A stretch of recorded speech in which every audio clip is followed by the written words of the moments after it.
Kembali akan kita ceritakan tentang sebuah kisah nyata. Kisah tentang mustajabnya doa orang yang teraniaya dan bagaimana Allah Subhanahu wa Ta'ala buat makar kepada orang yang dizolimi. Kisah ini diangkat oleh Imam As-Sahabi yang tinggal di wilayah Damaskus, Suriah. Cerita tentang seorang pejabat kerajaan dan seorang nelayan. Kisahnya begini teman-teman. Pada suatu hari di suatu wilayah di Irak ada seorang pejabat kerajaan yang sangat zalim. Ketika orang ini sedang lewat di suatu pantai yang terdapat banyak nelayan, ketika itu ia melihat salah seorang nelayan yang mendapatkan hasil tangkapan ikan yang sangat besar-besar. Dan dia berpikir karena ia seorang pejabat kerajaan dan punya kedudukan tinggi di dalam istana, ia pikir ia bisa mengambil apapun dari rakyatnya. Nah, karena ia melihat hasil tangkapan nelayan satu ini, ikannya yang sangat besar-besar, maka muncul di hatinya ia inginkan ikan itu, tapi ia tidak ingin membelinya dari nelayan itu, melainkan ia ingin meminta secara paksa. Maka ia berkata, "Hai orang tua, rupanya hari ini engkau mendapatkan tangkapan ikan yang bagus. Cepat berikan ikan itu kepadaku." Si nelayan dengan kaget mendengar kata-kata ini dan nelayan ini berkata, "Maaf tuan, ikan-ikan ini hendak kujual di pasar supaya aku bisa mendapatkan uang hari ini untuk kubelikan makanan keluargaku di rumah." Mendengar kata-kata ini, si pejabat ini jadi kesal dan langsung memukul nelayan ini sampai tersungkur. Lalu si pejabat zalim ini mengambil ikan secara paksa. Ikan yang ia ambil ini dalam keadaan sudah mati dan tak bergerak. Nah, ketika pejabat ini mau mengambil ikannya, ia angkat ikan itu dan memegang bagian mulutnya. Tiba-tiba mulut ikan itu menggigit jari penjabat zalim ini. Ia pun berteriak akan merasakan sakit yang sangat luar biasa. Kemudian si pejabat ini berusaha melepaskan ikan itu dengan berbagai cara. Karena susah terlepas, maka ia memotong bagian mulut dari ikan ini, baru ikan ini terlepas dari jarinya. Padahal seakan-akan ikan ini tadinya sudah mati, jadi mustahil jika ia bisa digigit. Kemudian si pejabat zalim ini membawa ikan tersebut ke rumahnya dan ia masak ikan itu kemudian disantap dengan anak dan istrinya. Teman-temanku seiman, ketika malam hari si pejabat ini tidak bisa tidur karena merasakan sakit yang luar biasa pada jari tangannya. Jadi sampai pagi yang menahan rasa sakit dari bekas gigitan ikan si nelayan tadi. Akhirnya keesokan harinya si pejabat ini mencari seorang tabib untuk menyembuhkan jarinya ini. Ketika jarinya diperiksa, ternyata jarinya ini terdapat sebuah bakteri yang harus jarinya diamputasi atau dipotong. Hal buruk yang akan terjadi jika jarinya ini tidak diamputasi dengan cepat, maka bakteri ini akan menjalar ke seluruh tubuhnya. Lalu ketika itu diputuskan mau tidak mau, ia menyuruh tabib itu untuk segera memotong satu jarinya ini, maka hilanglah satu jari pejabat ini karena diamputasi. Kemudian ia pulang, ketika itu ia merasakan sakitnya sudah mendingan.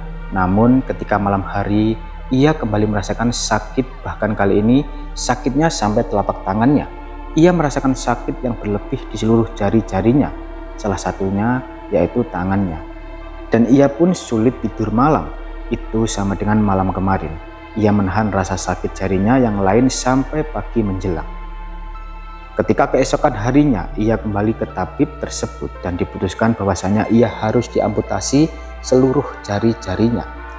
Kalau tidak, bakterinya akan menyebar ke seluruh tubuhnya, maka ia pun memutuskan agar sang tabib memotong semua jarinya di salah satu tangannya itu.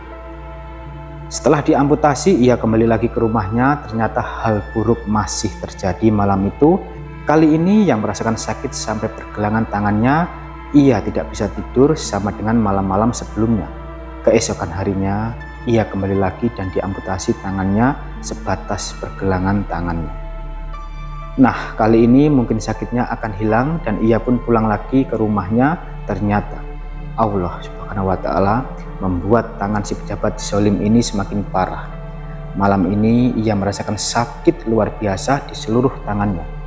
Akhirnya keesokan harinya ia kembali ke tabib yang sama dan akhirnya diputuskan untuk memotong tangan pejabat ini dari batas pundaknya, sehingga pada akhirnya si pejabat zalim ini punya satu tangan, artinya ia menjadi cacat seumur hidupnya. Bukannya sembuh, malahan malamnya ia merasakan sakit di sekujur tubuhnya. Ia tidak bisa duduk, tidak bisa juga berbaring, semuanya serba salah, dan ia takut kalau harus memotong bagian tubuhnya yang lain.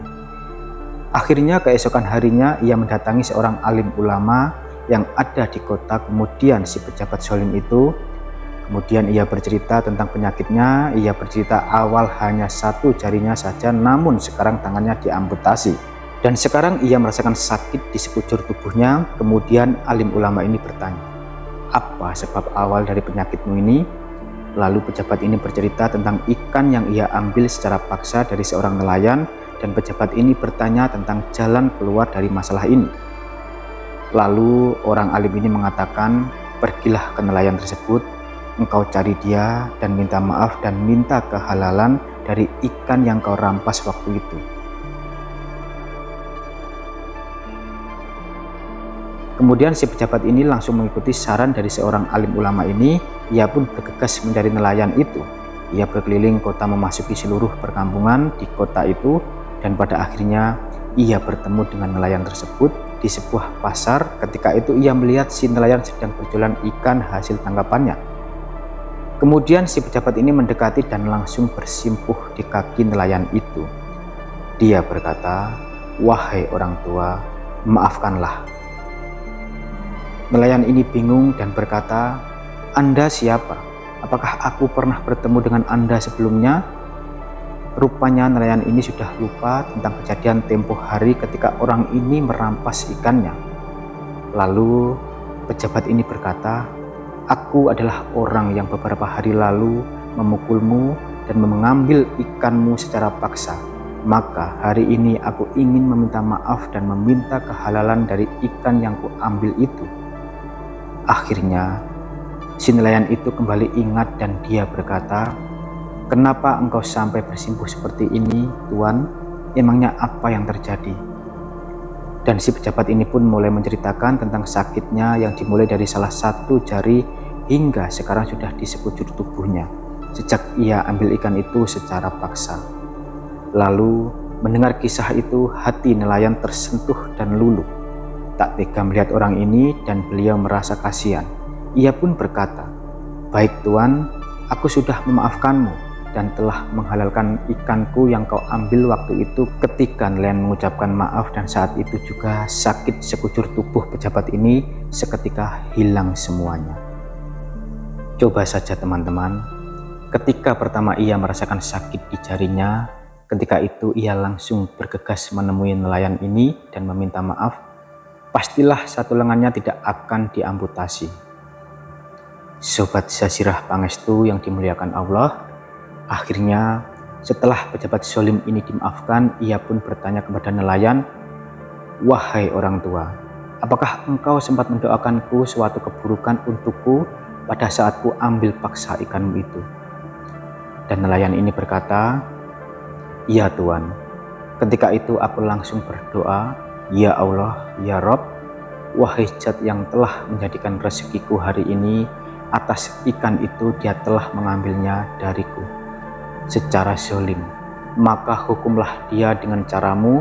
Akhirnya Allah Subhanahu wa Ta'ala langsung menghukum pejabat itu dengan suatu penyakit, karena tidak ada orang yang bisa selamat dari hukuman Allah Subhanahu wa Ta'ala. Untuk itu kita sebagai manusia harus berhati-hati dalam bersikap, karena Allah Subhanahu wa Ta'ala senantiasa mengijabah doa orang teraniaya. Wallahu a'lam bishawab. Jadi itulah kisah tentang pejabat zalim dan nelayan. Semoga kisah kali ini bermanfaat. Lebih dan kurangnya mohon dimaafkan. Yang benar datangnya dari Allah Subhanahu wa Ta'ala. Kesalahan atau kekeliruan itu datangnya dari saya pribadi sebagai manusia biasa. Sampai ketemu di kisah-kisah seru selanjutnya. Saya akhiri. Wassalamualaikum warahmatullahi wabarakatuh.